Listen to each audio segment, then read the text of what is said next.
En agosto de 1974, una joven de 25 años llamada Michelle se dirigió a las montañas cercanas a Crest Butte, en Colorado, para una caminata de 3 días. Estaba acostumbrada a viajar sola, tomando fotografías de los paisajes que el enorme territorio estadounidense podía ofrecerle. Pero en aquella ocasión, no regresó a su casa para revelar las imágenes. Aunque la investigación sobre su desaparición fue acotada, los ciudadanos de Gunnison, la ciudad de la que Michelle era oriunda, siempre se preguntaron qué habría pasado con la mujer de las trenzas, que viajó de mochilera en los 70s. En 1992, una detective del condado decidió reabrir el caso. Tenía la corazonada de que finalmente podría resolverlo, pero necesitaba ayuda. Se contactó con Necro Search International, un grupo de arqueólogos y otros científicos expertos en la búsqueda de cuerpos, dispuestos a trabajar sin paga, solo por el hecho de ayudar a conocer la verdad. Estos sabían que varios años atrás se habían encontrado un mechón de cabello de Michelle que sugería que había estado en un tramo de tierra en la ladera norte de la montaña a 3.000 metros de altura. En agosto de ese mismo año, los voluntarios de NecroSearch registraron la zona y la geóloga Celia Ambrest, que se apartó para orinar, vislumbró un destello de luz. Al acercarse, descubrió que provenía de un diente de oro, adherido a parte de un cráneo. La memoria de los detectives no tardó en activarse. El padre de Michelle había declarado 20 años atrás que su hija tenía un diente exactamente así. Era oficial. Michelle había sido víctima de un crimen. Ahora tenían que centrarse en encontrar a su homicida, y la policía ya tenía en la mira a un sospechoso, con varios casos previos y señalamientos en su haber. El principal sospechoso de este crimen inquietante se llamaba Roy Allen Melanson y nació el 13 de febrero de 1937 en Blue Beach, Luisiana, Estados Unidos. Ya adulto, Roy se convirtió en vagabundo y comenzó a estafar a gente a lo largo y ancho del país. Era un hombre alto y convencionalmente poco atractivo, que creía tener éxito con las mujeres, pero en realidad las conquistaba a base de mentiras y manipulaciones. En agosto de 1972, su lado más oscuro salió a la luz, cuando atacó a una mujer llamada Catherine O. El encuentro comenzó cuando él se ofreció a ayudarla a cambiar una llanta pinchada de su auto. Rápidamente comenzó a agredirla. Ella intentó defenderse, pero él finalmente logró controlarla y la siguió golpeando repetidamente.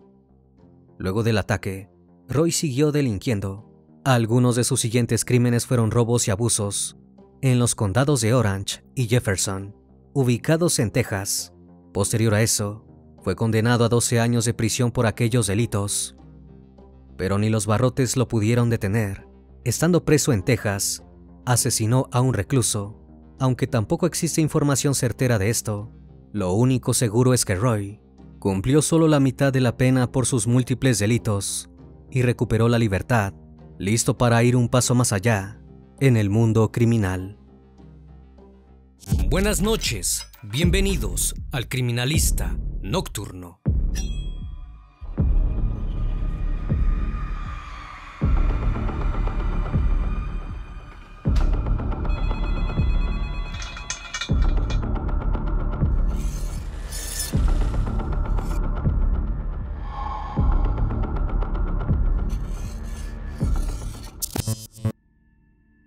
Enita Faji Annie Andrews tenía 51 años en 1970. Durante su juventud, había sido reina de belleza de la feria del condado donde vivía. Era una madre soltera, y para poder darle una vida mejor a su hijo, tenía 2 empleos. Uno de ellos era en el Hospital Estatal de Napa, y el otro en el bar de su familia, Salón de Cócteles Faji Annie's, el cual había heredado junto a su hermana Muriel, luego del fallecimiento de su padre. La última vez que se vio a Enita con vida fue el 10 de julio de 1974. Luego de pasar toda la noche atendiendo el bar de su familia, comenzó a limpiar para poder cerrar e irse a su hogar, pero aún había un desconocido rondando afuera del lugar, actuando de forma sospechosa. Este hombre era nada más ni nada menos que Roy Melanson. A la mañana siguiente, Muriel ingresó en el local y se topó con una escena impactante. El cuerpo de su hermana yacía en el suelo, alrededor de un charco de sangre. Tenía la ropa rasgada, lo que era indicio de un crimen con móvil íntimo. Una vez que Muriel llamó a la policía, se trasladó el cuerpo hacia el servicio forense. Allí los médicos determinaron que Anita había sido abusada, herida 13 veces con un destornillador, y le habían cortado la garganta. Además, en el bar no se encontró su Cadillac El Dorado, por lo que la policía presumió que el asesino lo había robado. En el lugar de los hechos, el criminal había dejado varias pistas: una colilla de cigarro en un cenicero, una huella digital parcialmente ensangrentada en una escalera trasera, huellas dactilares en una botella y una caja registradora abierta. A pesar de tener todas esas pruebas a su favor, la policía no pudo dar con el asesino. Eso le dio a Roy la seguridad de volver a atacar. La siguiente víctima de este asesino en serie fue Michelle Celis Wallace, nacida el 13 de abril de 1949 en Cook County, Illinois, Estados Unidos. Poco después su familia se mudó a la ciudad de Chicago, donde Michelle pasó toda su infancia. Era una niña muy activa, le encantaba nadar y solía pasar tiempo con sus padres, George y Margaret. Además tenía un hermano llamado George Jr. Tras graduarse de la escuela secundaria Riverside Brookfield en 1967, Michelle viajó a África y España. Luego regresó a Estados Unidos para asistir a la Universidad Estatal de Utah. Pero tras completar 2 años de estudios, decidió abandonar y cambiar su vida por completo. Se mudó a Aspen, Colorado, ya que allí podría practicar esquí. Este deporte se había convertido en su pasatiempo favorito. Para ganar dinero, Michelle se desempeñaba como trabajadora de carreteras, ya que así podía disfrutar de la naturaleza. En su tiempo libre sacaba fotografías en bodegones. También disfrutaba de viajar junto a Oki, su perro de compañía, un pastor alemán que le proporcionaba protección contra extraños. Uno de los lugares favoritos de Michelle era West Gunnison. Amaba las montañas y las zonas residenciales de aquella ciudad. Aprovechaba cada ocasión que tenía para sacar fotos de todo lo que viera allí. Su madre, Margaret, había crecido durante la Gran Depresión y siempre quiso viajar, pero no podía permitírselo.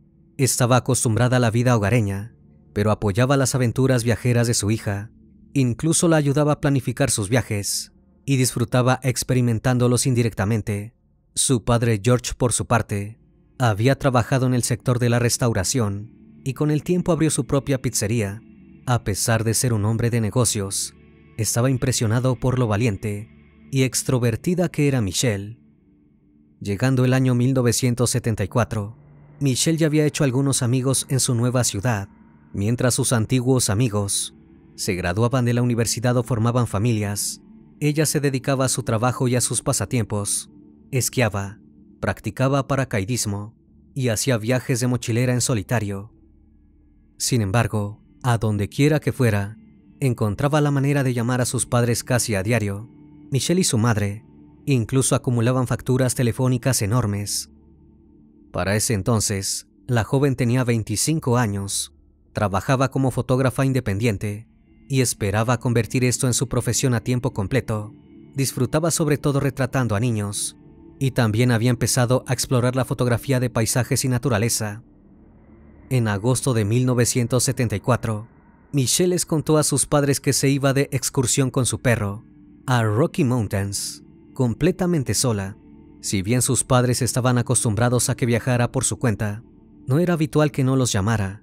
Cuando los días pasaron y Michelle no los llamó para decirles que se encontraba bien, todas las alarmas se encendieron. Margaret y George informaron a la policía sobre la desaparición, pero los agentes se negaron a atenderlos. Argumentaron que Michelle era una mujer adulta y que llevar unos pocos días sin contactar a sus padres no debería ser motivo de preocupación. Sin embargo, Margaret aseguró que su hija solía ponerse en contacto con ellos hasta 3 veces por día. Por ende, que el contacto cesara tan abruptamente era inusual. Presentía que podía tratarse de una desaparición, o peor, de un asesinato.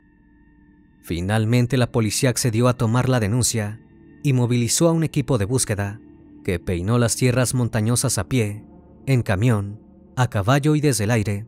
pero no encontraron ningún rastro de Michelle ni de su camioneta, una Mazda roja. Aunque la primera pista no tardó en llegar, Chuck Matthews, el dueño de un rancho, informó a la policía que estaba seguro de que Michelle era la mujer que les ofreció llevarlos a él y a otro hombre. El nombre de su acompañante era Roy, aunque no sabía su apellido, y lo había conocido pocos días antes en el bar Columbian, ubicado en un camino rural cerca de Gunnison. El 30 de agosto, ambos hombres realizaron un viaje en carretera para visitar a un hombre que supuestamente le debía dinero a Roy, pero el auto de Chuck se averió en medio de la ruta. Fue entonces cuando Michelle apareció conduciendo su camioneta y les ofreció llevarlos a sus destinos. Chuck aceptó y Roy afirmó que necesitaba un aventón porque estaba experimentando problemas con su propio coche. Esto extrañó a Chuck, ya que anteriormente Roy le había dicho que no poseía ningún tipo de vehículo. Pero Chuck prefirió no indagar y se subió junto a su nuevo amigo a la camioneta de Michelle. Roy se sentó en el asiento del pasajero y Chuck se sentó en el asiento trasero con Oki. Después de que Michelle dejó a Chuck en el bar Columbian, siguió conduciendo mientras Roy permanecía en el asiento del pasajero. Luego de eso, Chuck jamás volvió a ver a la joven y a su nuevo amigo. La policía logró encontrar a un hombre que coincidía con la descripción física que Chuck había brindado del sospechoso en Pueblo, Colorado. Su nombre era Roy Allen Mallinson y era un vagabundo que ya había cumplido condena por un caso de abuso en Texas. Solo quedaba atraparlo y obtener una declaración. En septiembre de 1974, Roy fue arrestado en Pueblo, Colorado, mientras estaba estacionado frente a una escuela secundaria local. Cuando un detective registró su auto, encontró la matrícula del Mazda de Michelle y la llave. También recuperó un comprobante de una casa de empeño que detallaba la cámara profesional y los accesorios de Michelle. También se toparon con un rollo de película que incluía fotos de residentes de Denver, Gunnison y Oklahoma. Por último, descubrieron que Roy tenía la mochila de Michelle, su licencia de conducir y un comprobante de pago de su saco de dormir. Posiblemente había vendido también sus otras cosas de campamento, ya que en total, las pertenencias de Michelle le habían brindado $73.75. Luego de descubrir esto, los investigadores lograron encontrar la cámara. Entonces revelaron la película que Roy poseía. Tenía fotos que Michelle le había tomado a Oki, aún con la mochila de senderismo. También había una imagen de Roy relajándose con una mujer joven, no identificada, que no era Michelle. Posiblemente le había pedido a otra persona que la tomara antes de vender la cámara. Una semana después, Oki entró a una granja y recibió un disparo fatal de un ranchero que afirmó haber estado protegiendo a su ganado. Fue identificado por la placa que tenía colgando, y de Michelle seguía sin haber noticias. Durante el interrogatorio, Roy, que en ese entonces trabajaba para un ganadero de ovejas, afirmó que él y Michelle habían parado a tomar un café. Aprovechó ese momento para escaparse y robar el auto de Michelle. Luego lo abandonó en Amarillo, Texas. Aceptó ser culpable de robo, pero afirmó no tener nada que ver con la desaparición de la joven. Poco después, la policía localizó el coche de Michelle, pero no encontró señales de violencia en el interior. A pesar de que los comportamientos de Roy eran altamente sospechosos, la policía no encontró ningún rastro concreto de Michelle. Sin eso, no pudieron probar que se hubiera cometido un asesinato. El caso quedó archivado y la policía solo pudo acusar a Roy de fraude, robo de cheques y allanamiento de morada. Poco después de la desaparición de su hija, George sufrió otra terrible tragedia. Su esposa Maggie expresó en varias ocasiones que no soportaba vivir sin Michelle, y la situación escaló. Una mañana al despertar, George descubrió que su esposa yacía sin vida a su lado. Se había quitado la vida tomándose casi una botella entera de barbitúricos. En su nota de despedida, solicitaba que si los restos de Michelle aparecían, la enterraran junto a ella. En 1975, Roy fue extraditado a Texas para un juicio por abuso y recibió una condena de cadena perpetua, que posteriormente fue reducida. Salió de prisión de nuevo en marzo de 1988 y lejos de reformarse, se preparó para cazar a su siguiente víctima. Pauline Klump, de 51 años, estaba alquilando una casa a Roy junto a su ex esposo y su nueva pareja en la zona de Port Acres, en Port Arthur, Texas. Un día en 1988, le pidió a Roy ayuda con su aire acondicionado y le pidió que también recogiera un televisor que ella había comprado. Pauline y Roy fueron vistos juntos por última vez y luego de eso, la mujer desapareció misteriosamente. El entonces esposo de Pauline se encontraba fuera de la ciudad por trabajo, se alojaba en un hotel de Galveston, pero viajaba regularmente para asegurarse de que ella estuviera bien. Cuando pasaron varios días y no recibió ningún llamado de Pauline, el hombre decidió regresar a la casa. Allí se topó con una extraña escena. Encontró una olla con estofado en la estufa, que aparentemente había estado cocinándose durante días. De Pauline no había ni rastro. 4 días después de su desaparición, encontraron el automóvil de la mujer detrás de una tienda de comestibles, con el televisor que Roy debía ayudar a trasladar todavía adentro. El detective Scott Gaspard, a cargo de resolver el caso de Pauline, dijo desde un primer momento que Roy era el principal sospechoso de la desaparición de la joven. Sin embargo, no fue arrestado y el caso quedó archivado y sin resolver. Unos meses después de la desaparición de Pauline, Roy viajó a Walker, un pequeño pueblo al este de Baton Rouge, en Luisiana, el 5 de agosto de 1988. Mientras estaba en una lavandería, escuchó una conversación que le llamó la atención.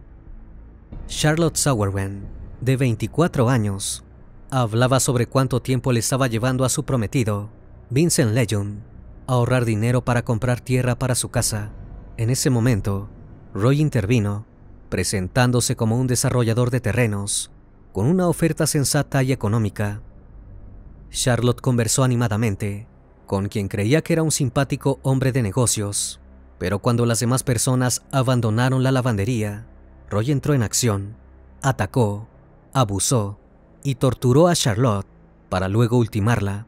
Al terminar, ató una correa alrededor de su cuello y arrastró el cuerpo cerca de un cobertizo, donde lo abandonó. Un mes después de la desaparición de Pauline, la policía de la parroquia de Livingston, Luisiana, encontró el cuerpo de Charlotte. Los estudios forenses indicaron que había sido maltratada ferozmente. A pesar de la clara presencia de un peligroso criminal en la zona, debería pasar algo aún más notorio para que Roy quedara en el foco de la policía, y pasarían muchos años hasta que eso sucediera. Mientras tanto, la desaparición de Michelle seguía siendo un caso sin resolver.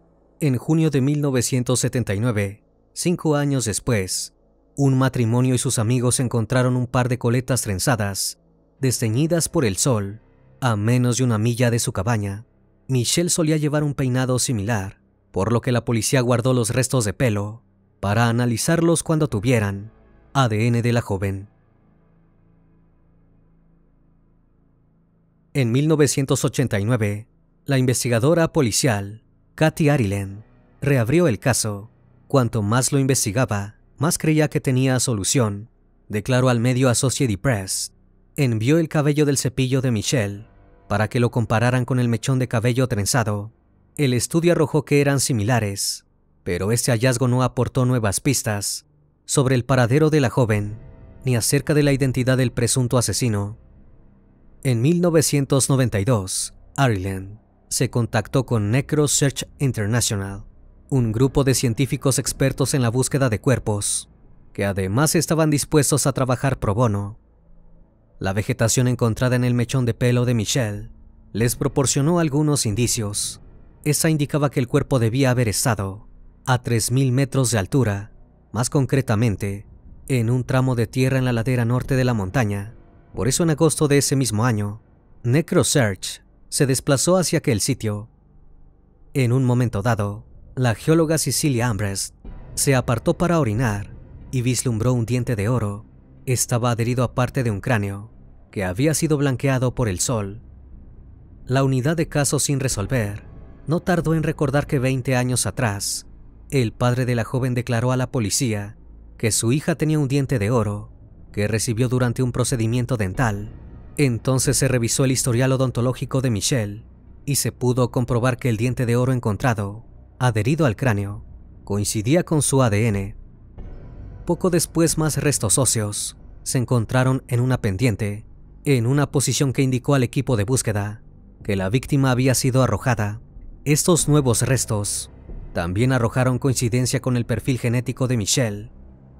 El equipo de NecroSearch también descubrió restos de su ropa, incluidos unos vaqueros con una cremallera que parecía haber sido arrancada violentamente, y además hallaron ropa interior y una bota de montaña con restos óseos de un pie humano.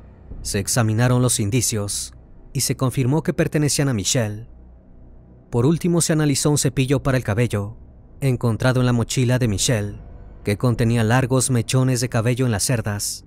Las pruebas forenses revelaron que coincidían con las colas de caballo decoloradas por el sol, encontradas 18 años antes por aquel matrimonio que hacía turismo. Finalmente se practicó una necropsia a los restos óseos de Michelle, pero la carne del cuerpo había sido corroída. Por ende, no se pudo determinar la causa del deceso y el caso estaba nada de ser resuelto. El testimonio relatado por el ranchero en 1974 evidenciaba que Roy era el único sospechoso del crimen, así que solo restaba encontrarlo, y los detectives tuvieron suerte. Roy había sido arrestado en Kentucky en enero de 1992 por cargos no relacionados con robo. Aún se encontraba cumpliendo la condena en una prisión de ese estado cuando la policía fue a buscarlo.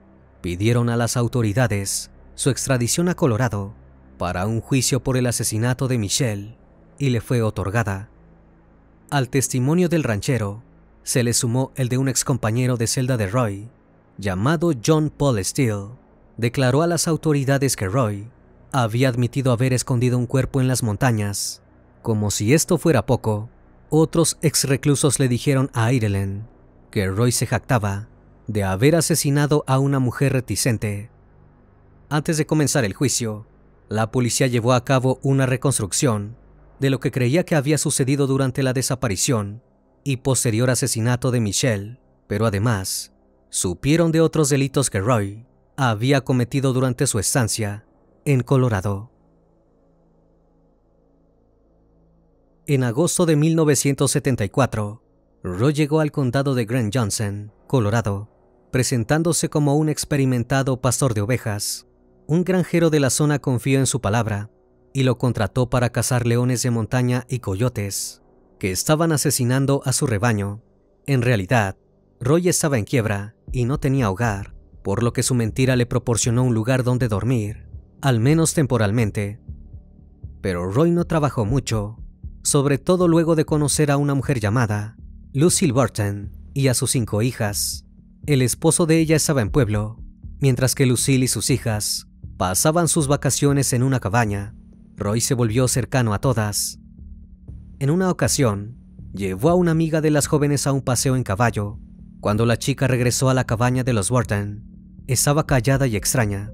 Durante la investigación, se supo que Roy la había abusado durante aquel paseo en caballo. Eventualmente fue despedido del rancho donde trabajaba, porque realmente no realizaba ninguna tarea. Entonces se mudó junto a los Burton y comenzó a pasar mucho tiempo con Sally, la hija de 14 años de Lucille. Durante las semanas siguientes, Roy abusó de ella en repetidas ocasiones.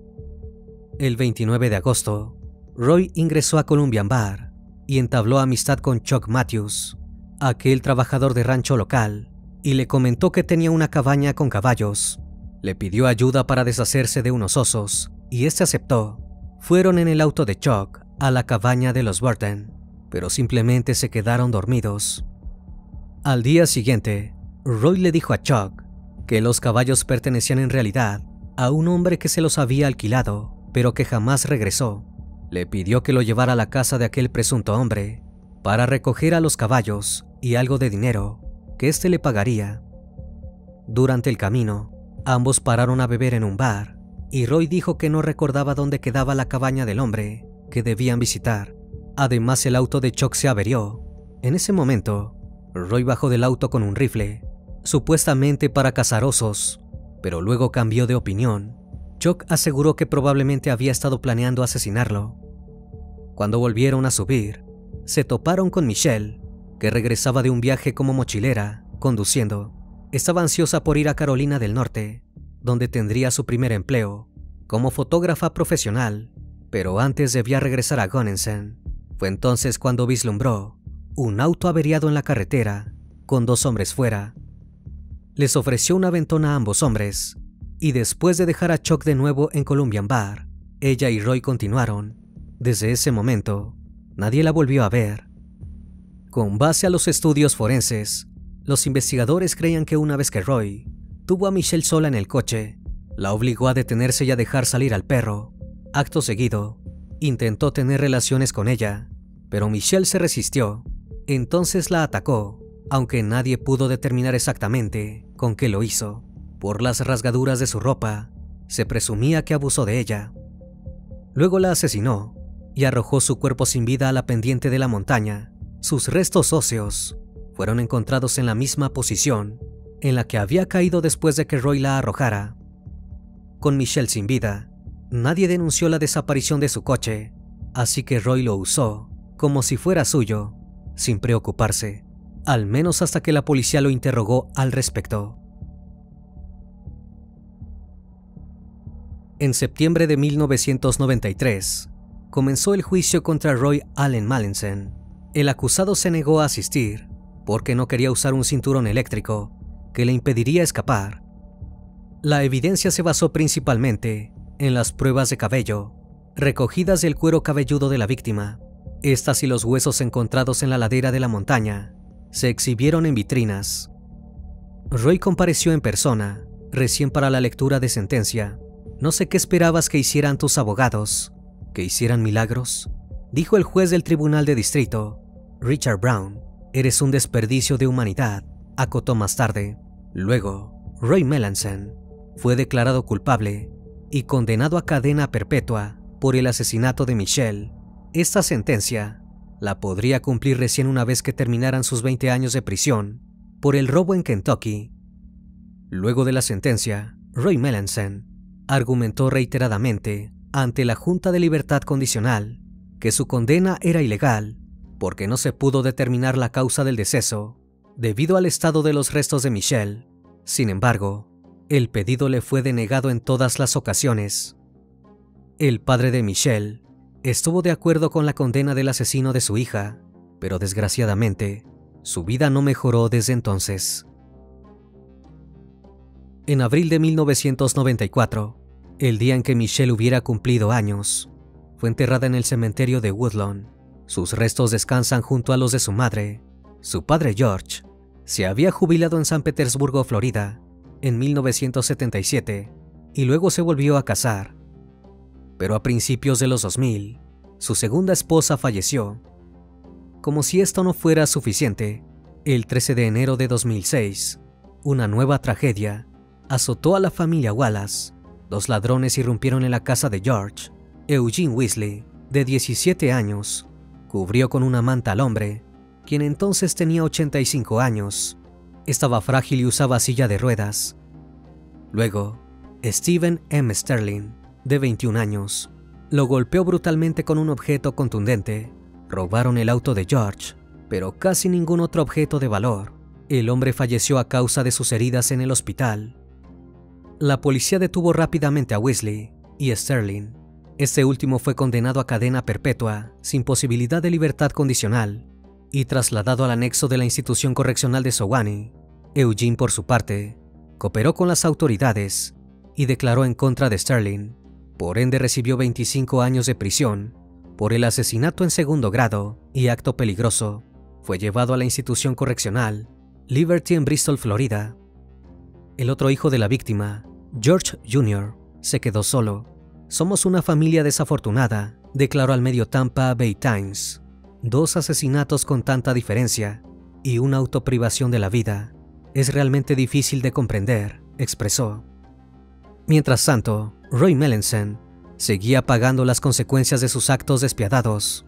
En el año 2000, una nueva ley federal, recién promulgada, lo obligó a proporcionar su ADN para pruebas.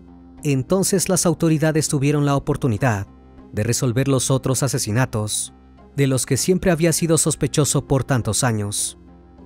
Su perfil genético lo conectó con los homicidios de Charlotte Andrews y Anita Faji-Annie Andrews en 2010. Sin embargo, solo fue juzgado por el primero en 2011, recibiendo una nueva condena a cadena perpetua.